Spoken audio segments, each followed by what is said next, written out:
Je suis Koumankwam Jean-Marc. Je travaille sur le projet de reconstitution naturelle d'une forêt classée fortement anthropisée.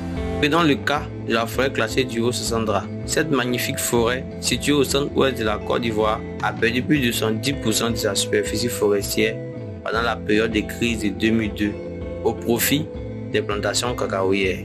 La situation est tellement grave que certains demandent de chasser les populations clandestinement installées et permettre le retour à un véritable domaine protégé avec des plans de protection et de surveillance adéquates.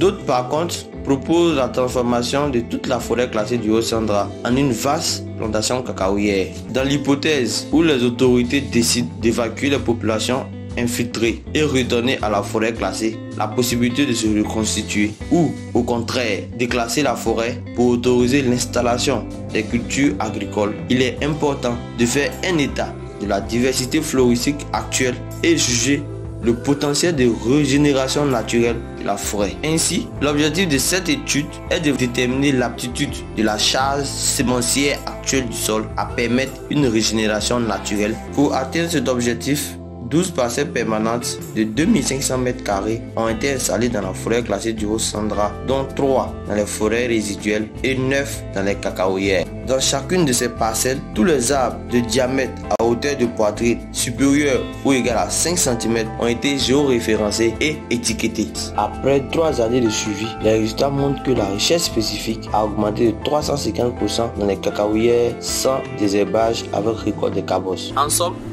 l'abandon des activités agricoles dans la forêt classée du Haut-Sassandra favorise une bonne reprise de la végétation. Cependant, une période de suivi plus longue des parcelles permanentes permettra d'élaborer des modèles de reconstruction du couvert forestier et apporter des réponses à la problématique de la production cacaoyère et la dégradation des forêts de Côte d'Ivoire.